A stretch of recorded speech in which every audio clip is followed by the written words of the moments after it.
Tratando de imaginar a qué hora se acostaron anoche, creo que me tocó la peor hora. Eh,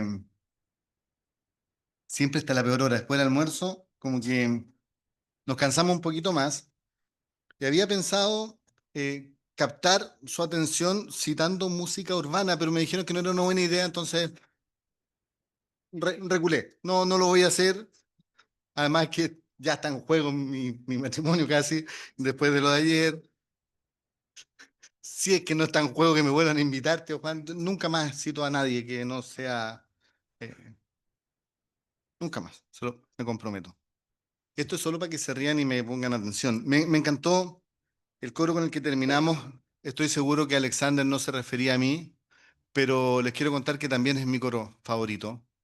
Y no solo me encantó que fuera el último coro antes de pasar acá, porque es mi coro favorito, sino porque si realmente ponemos atención a lo que cantamos, dijimos que nuestra alma va a ser saciada solo con el amor y la verdad del Señor Jesucristo. Y mi intención, hermanos, es que volvamos a considerar el amor de Cristo para que siga impactando nuestras vidas, todo bajo la única verdad que podemos conocer, que es su palabra. No hay otro lugar donde nosotros podamos encontrar la verdad, sino en el estudio profundo y serio de la palabra de Dios.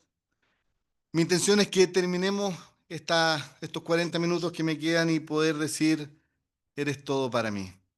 Mi apoyo, mi sostén, un amigo. No hay nadie más grande que el Señor, no hay nadie más maravilloso que el Señor y por lo tanto el coro del coro, que la adoración sea algo permanente en nuestras vidas, que despertemos y nos acostemos llevando hasta su trono nuestra adoración. Así que de alguna manera mi coro favorito eh, resume la intención de este pasaje. Estamos en Juan capítulo 3 y les voy a invitar que vayamos de nuevo a este maravilloso capítulo. Ayer veíamos tres cosas respecto de este ejemplo del Señor Jesucristo.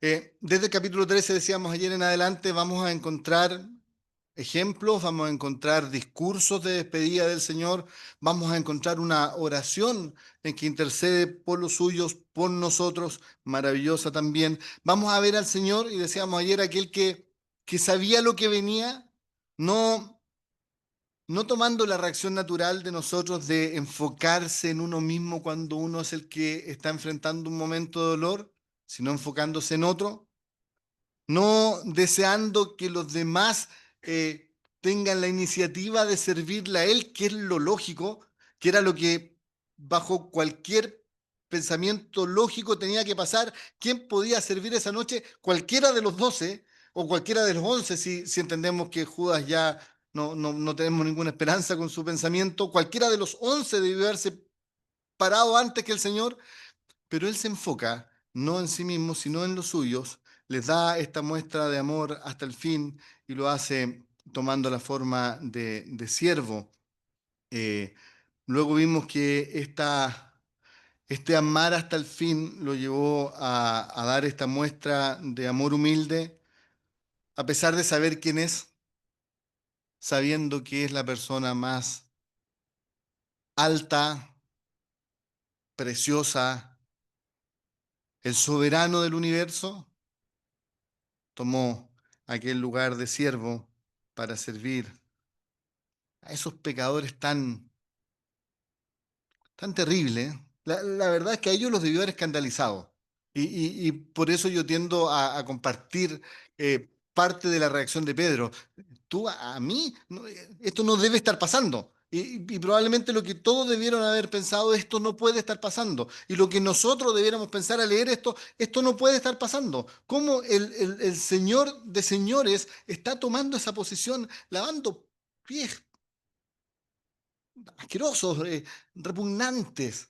La verdad es que nos cuesta imaginarnos cómo habrán sido esos pies, pero no sé si alguien acá ha tenido contacto con la podología, pero en la actualidad un pie bien cuidado, o no bien cuidado, pero un pie que usa calcetín, que usa zapatos relativamente normal, cuando tiene problemas es algo bastante repulsivo. No sé si a alguno de ustedes le gustaría tocar el pie de otro, aunque usemos buenos buenos zapatos, aunque tengamos calcetines, aunque la verdad es que los pies son medio despreciables. Y en ese tiempo, con sandalias que no son estas zapatillas último modelo, On Cloud y todas esas cosas, con calcetines que no son calcetines de no sé qué, que tienen propiedad antibacteriana. No, pies que estaban en contacto con el polvo, en contacto con las calles terribles de esa época, tienen que haber sido mucho más repulsivos. Y el Señor está lavando esos pies que nosotros probablemente hubiésemos querido no mirar. La verdad es que debiera ser algo escandaloso.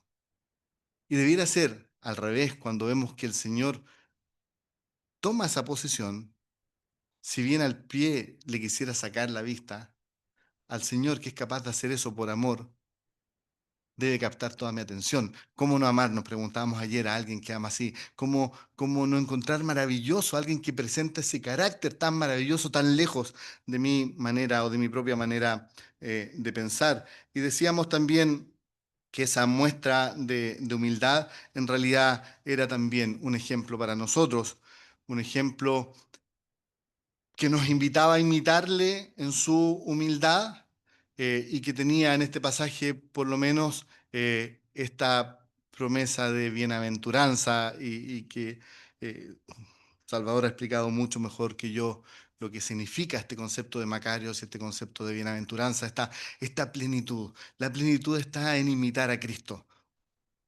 Y decíamos también ayer que esto es muy consistente el ex- con el mandamiento explícito que tenemos de nuestro Señor: aprended de mí que soy manso y humilde de corazón, y lo pasarán mal, dicen, ¿sí?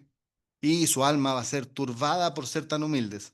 No, y hallaréis descanso para vuestra alma. Si la promesa está clara, el problema es que nuestros corazones prefieren la altivez, prefieren el pecado, jamás yo humillarme, jamás yo ponerme por debajo de otro, y terminamos viviendo vidas que son mucho, mucho más alejadas de esta bienaventuranza, de la plenitud, del florecimiento que lo que el Señor nos ofrece.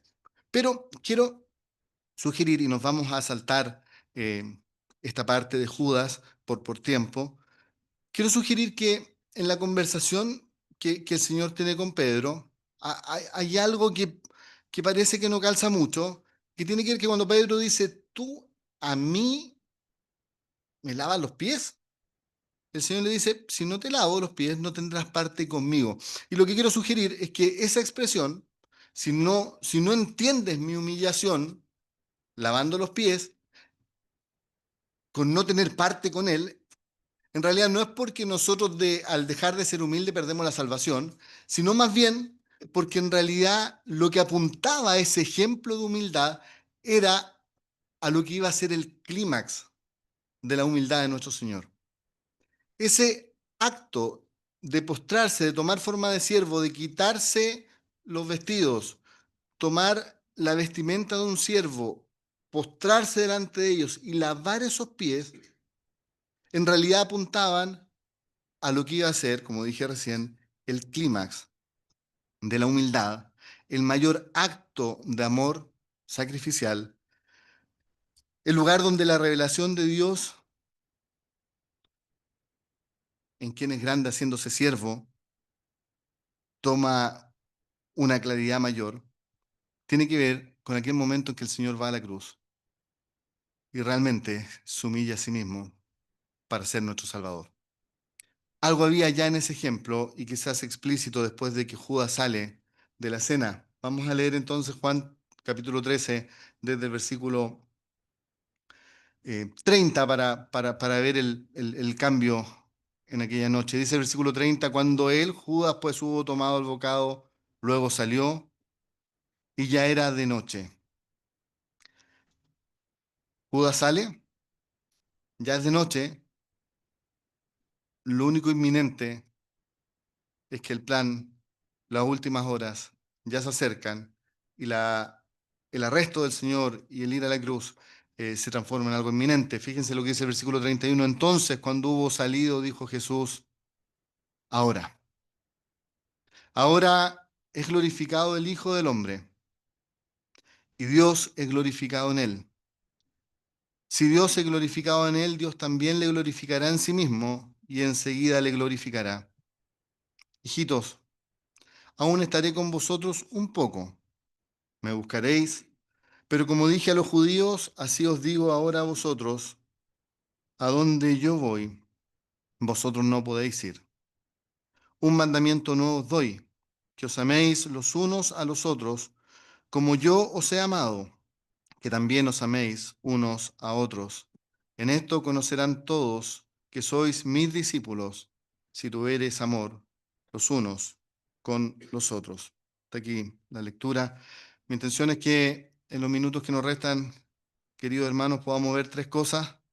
Podamos ver en primer lugar la gloria del amor, en segundo lugar el estándar del amor y finalmente el impacto del amor. Ese van a ser nuestros tres puntos en este maravilloso pasaje que vamos a tomar. Cuando hablo de la gloria del amor, quiero que recordemos un poco lo que decíamos ayer.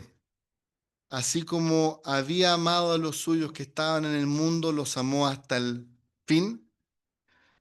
Ese fin no solamente tiene que ver con la intensidad del amor, su amor es infinito, sino también con el lugar del amor, que es la cruz.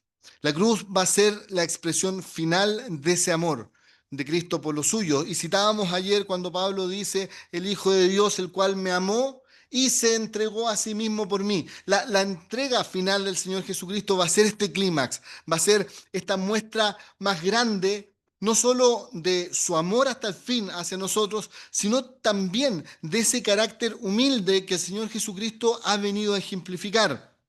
Tim Keller decía, ¿qué puede ser más hermoso que alguien de infinita belleza siendo voluntariamente golpeado hasta convertirlo en un rostro despreciable? Y probablemente está pensando en Isaías, como que escondimos de él el rostro. Y ese como que escondimos de él el rostro es esa figura de cuando tú vas por la calle y ves algo que te parece asqueroso, que te parece, que te provoca repulsión y tú dices, no, no, no quiero verlo. Es la idea de esconder de él el rostro. Es tan repulsivo. Y agrega Keller, y perdiendo toda su belleza para poder salvarnos, ¿qué más hermoso que alguien dispuesto a perder efectivamente toda su belleza para nosotros? El acto de la cruz hacia nosotros es la muestra más grande, más perfecta y más gloriosa de su amor hasta el fin y de su humildad, de haber tomado la forma de siervo. Filipenses, tan conocido, Filipenses capítulo 2 lo voy a leer textualmente para no equivocarme, dice, hablando de esta forma de pensar del Señor Jesucristo, el cual siendo en forma de Dios no estimó ser igual a Dios como cosa que aferrarse, sino que se despojó a sí mismo, tomando forma de siervo, hecho semejante a los hombres, y estando en la condición de hombre, se humilló a sí mismo, haciéndose obediente hasta la muerte y muerte de cruz. La máxima expresión de la humildad de nuestro Señor Jesucristo es precisamente la cruz, donde Él vino a salvarnos. Pero fíjese cómo el Señor habla de la cruz cuando es inminente. Versículo 31, ahora es glorificado el Hijo del Hombre y Dios es glorificado en él. Si Dios es glorificado en él, Dios también le glorificará en sí mismo y enseguida le glorificará. No sé si contó cuántas veces aparece el concepto gloria en dos versículos. Para el Señor Jesucristo, la cruz, lo que nosotros podemos describir como el máximo acto de vergüenza y de humillación, también a la vez era el clímax de glorificación. Y la mirada del Señor Jesucristo respecto de la cruz tiene que ver con su entrega glorificando al Padre y con la glorificación del Padre también al Hijo. El Señor en la oración lo va a decir más adelante. Dice ahora pues Padre, glorifícame tú al lado tuyo con aquella gloria que tuve antes de que el mundo fuese. He manifestado tu nombre a los hombres. Versículo 4 anterior dice, yo te he glorificado en la tierra, he acabado la obra que existe, me diste que hiciera. El concepto en el pensamiento del Señor Jesucristo respecto de la cruz es que era un lugar de gloria. Y esto es lo que a nosotros nos puede parecer eh, contradictorio. ¿Cómo es posible que aquel lugar de vergüenza, cómo es posible que aquel lugar de humillación sea a la misma vez el clímax de la gloria? Don Carson creo que decía, la glorificación de Cristo está relacionada con que, según la comprensión humana, su humillación, lo tengo en inglés, estoy tratando de traducirlo, así que me perdonan. No, según la comprensión humana, sería lo contrario a la gloria. Cuando Jesús habla de la gloria, lo hace pensando en la cruz. Cuando Jesús habla de la gloria, lo hace pensando en la cruz, en su propia humillación. El amor de nuestro Señor Jesucristo que intentamos meditar en él desde ayer está relacionado, íntimamente relacionado, con la esencia, con la gloria de nuestro Dios, con lo que Él es. Él nos ama hasta el fin porque Él es amor. Y Él en la cruz del Calvario va a glorificar al Padre y Él va a ser glorificado también por el Padre. La verdad es que en los minutos que tenemos es imposible intentar ahondar mucho en este concepto de gloria, en este concepto de glorificación, pero quiero dejar la invitación, hermanos, que despierte en nuestro corazón el deseo de conocer más la cruz, que despierte en nuestro corazón el deseo profundo de saber más lo que Cristo hizo en la cruz, cómo en aquella cruz de vergüenza para la humanidad, en realidad Dios se revela de manera tan maravillosa. Cómo aquellos atributos que son parte de la gloria, de la hermosura de nuestro Dios, se hacen tan claramente visibles en la cruz del Calvario.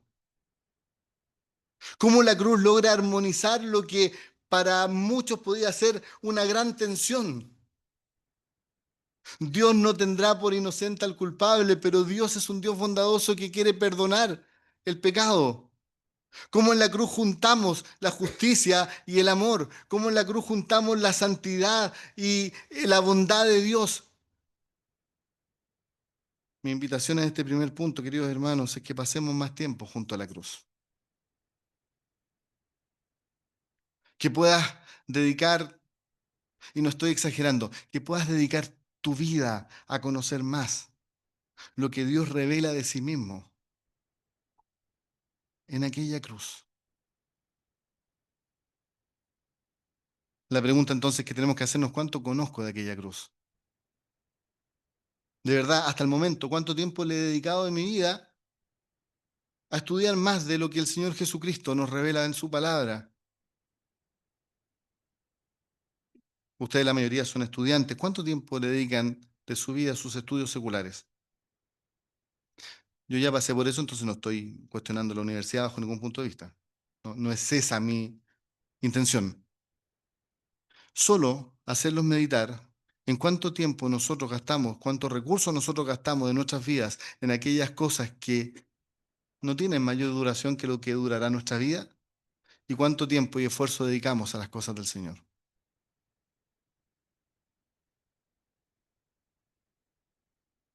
El contemplar el amor de Dios, el amor de Cristo, la entrega del Señor Jesucristo en la cruz del Calvario no puede ser un tema trivial en nuestras vidas. No puede no impactarnos. Creo que los discípulos no entendieron muy bien lo que estaba pasando. El Señor, con mucho amor, en el versículo 33 le dirá: hijitos, aún estaré con vosotros un poco, me buscaréis, pero como dije a los judíos, así os digo ahora a vosotros, a donde yo voy, vosotros no podéis ir. Parece que esta noticia quedó muy fuerte. Viene este mandato de amor que vamos a ver ahora, pero Pedro como que no lo escucha. Está el mandato de amor y después Pedro en el versículo 36 le va a decir: Señor, ¿a dónde vas? Eh, no entendió muy bien lo que venía. Qué triste sería que nosotros no entendiéramos muy bien la cruz. Pero viene este mandato, versículo 34 dice: un mandamiento nuevo os doy, que os améis los unos a los otros como yo os he amado, que también os améis unos a otros. Y nuestro segundo punto en esta tarde, hermanos, es que el amor tiene un nuevo estándar. La verdad es que el mandato de amar a otros no es nuevo bajo ningún punto de vista. Está en el Antiguo Testamento, el Señor ya lo había dado. De hecho, la ley se resume en amar al Señor nuestro Dios con todo nuestro corazón y dice, y el segundo mandamiento es similar, amarás a tu prójimo como a ti mismo. El concepto de que tenemos que ser personas que no nos centramos en nosotros mismos, sino que amamos a otros no es nuevo. Por lo tanto, ¿qué es lo nuevo? El estándar. Lo nuevo es la medida que el Señor le da a este amor. El nuevo mandamiento tiene que ver con que no voy a amar como yo creo que debo amar. Y ahí está lo típico que pasa en nuestras vidas, que a nuestros amigos los amamos más fuerte, a nuestros familiares los amamos más fuerte, en realidad los hermanos que no nos caen tan bien nos cuesta mucho más amar. Los hermanos que no piensan como yo en ciertas cosas, me cuesta más amarlos también. Y empezamos a instalar diferencia incluso en cosas de menor valor, pero que nos distancian. Y en realidad segregamos nuestro amor y amamos de acuerdo a nuestra propia manera de pensar. Pero si leemos el versículo 34, la verdad es que no necesita ni siquiera explicación. Un autor decía, el nuevo mandamiento es lo suficientemente simple como para que un niño pequeño lo memorice y lo aprenda. Lo suficientemente profundo como para que los creyentes más maduros se avergüencen repetidamente de lo mal que lo comprenden y que lo ponen en práctica. ¿Qué explicación necesita que nuestro Señor, el que se vistió como siervo para lavar los pies, el que se vistió completamente como siervo, humillándose a sí mismo para ir a la cruz, para salvarnos, nos diga, ámense los unos a los otros, como yo os he amado? ¿Cuál debiera ser la respuesta en nuestras vidas? ¿Cómo es posible que mantengamos esta diferencia, este amarrar mi vida para no amar a otros simplemente porque no piensan como yo, simplemente porque no son de mi círculo cercano, son creyentes, sí, los voy a soportar, sí, pero en realidad no me pidan que los ame? ¿Cómo puede ser? Y por eso estoy muy de acuerdo. Es tan simple que debiera avergonzarnos. Cuando nosotros miramos este mandamiento, que lo conocemos y que probablemente lo sabemos de memoria, y lo llevamos a lo que nuestra vida realmente es, lo que debiera provocar en nuestros corazones es vergüenza. Hermano, ¿cómo has amado a todos tus hermanos hasta el día de hoy? Cambio la pregunta. ¿Hay una intención en tu corazón de amar a todos tus hermanos? ¿Has puesto la voluntad en tu vida de mirar a aquellos hermanos con quienes a lo mejor no tengo tanta relación, pero sé que los tengo que amar y que los tengo que amar como Cristo amó?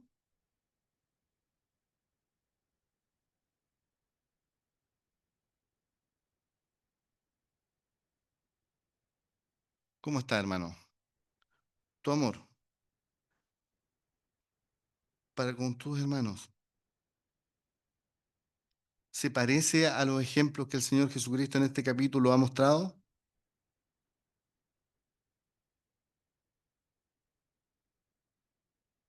Creo que una de las cosas que nos falta es tener un concepto apropiado de quiénes somos nosotros. Volvamos a los pies. Y yo lo dije ayer, así que eh, soy parte del problema. Una de las cosas que llama la atención, y lo conversamos con algunos jóvenes después de la noche, es que le haya lavado los pies a Judas. Y uno dice, ¿cómo es posible que le lave los pies a quien lo iba a traicionar? ¿Cierto? Y después decimos, y le lavó los pies a Pedro, que es el que no solo vivía no controlando su carácter y diciendo algunas cosas que no debía decir, sino que en realidad una hora más tarde lo iba a negar con juramento. Y uno dice, bueno, y le lavó los pies a los otros que se quedaron callados, pues. Si tampoco son mejores los otros 10, porque en realidad ninguno se paró a lavar los pies. Y una hora más tarde, todos en realidad lo iban a abandonar. Pedro es el que niega, ¿cierto? Pero todos abandonaron. Y miramos la escena y decimos, ¿cómo le lava los pies a esos? A esos. Pero vamos a la cruz y en la cruz murió por esos. Por pecadores perdidos, muertos en su delito de pecado. Por mí. Por mí que no hacía nada más que rechazarle. Por mí que no hacía nada más que disfrutar el pecado, que ofender la santidad de Dios con el pecado. Por mí que estaba putrefacto en mi condición natural de pecador, que lo único que hacía era pecar completamente, diariamente, y me amó a mí. Fue a la cruz por mí. Y cuando yo tengo un concepto apropiado de quién soy yo, entonces probablemente pueda tener un concepto más apropiado de quién es mi hermano. Y deje de mirar a mi hermano como alguien más bajo que yo, porque en realidad mi propio concepto de mí mismo frente al amor de Cristo en la cruz me hace humillar, me hace entender mi bajeza y me hace disfrutar de su amor.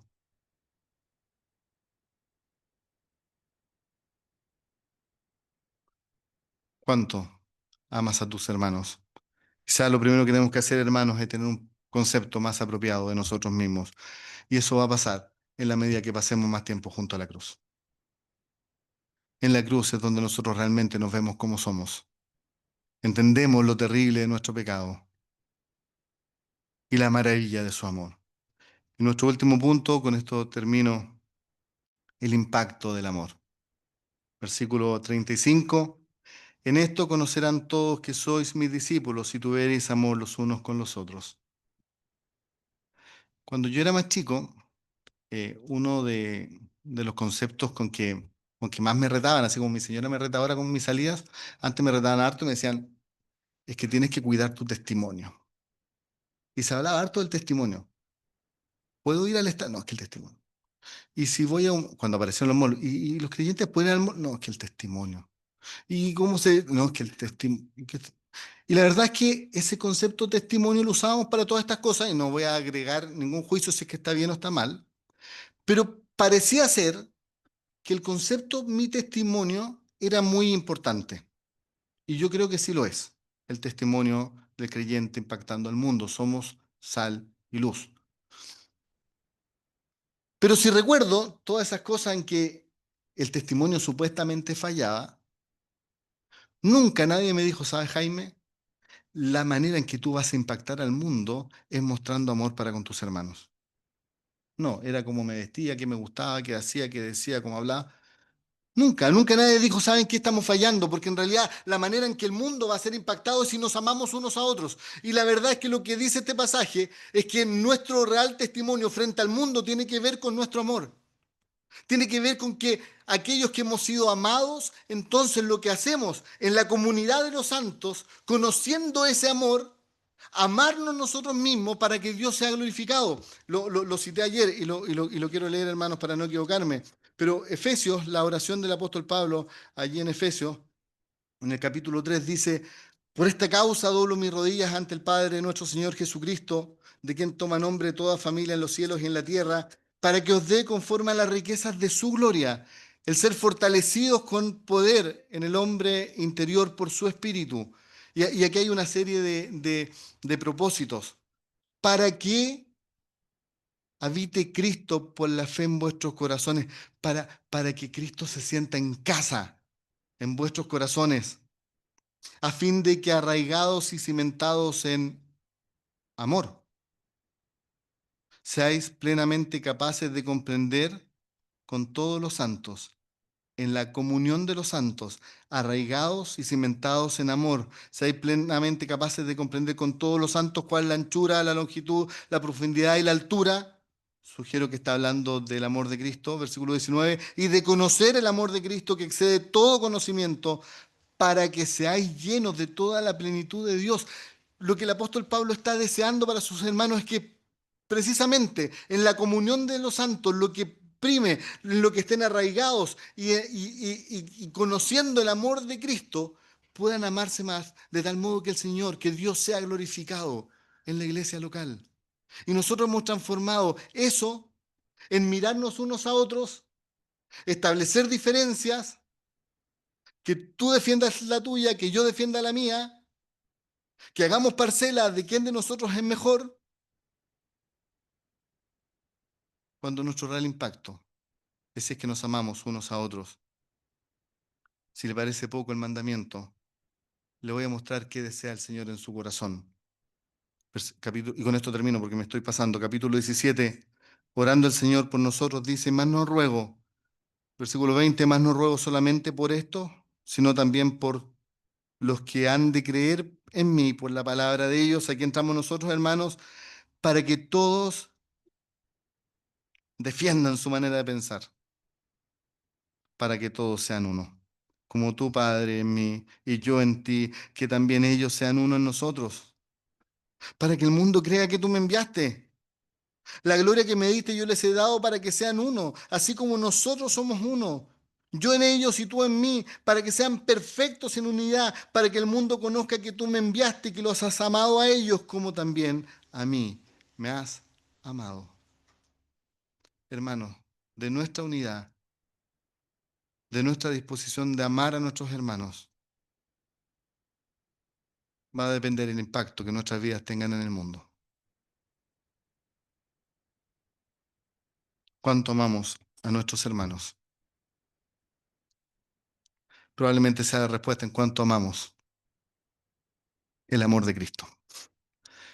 ¿Cuánto nos impacta la cruz? De tal modo que este mandamiento sea una realidad en nuestras vidas, para que en esto todos conozcan que soy mis discípulos.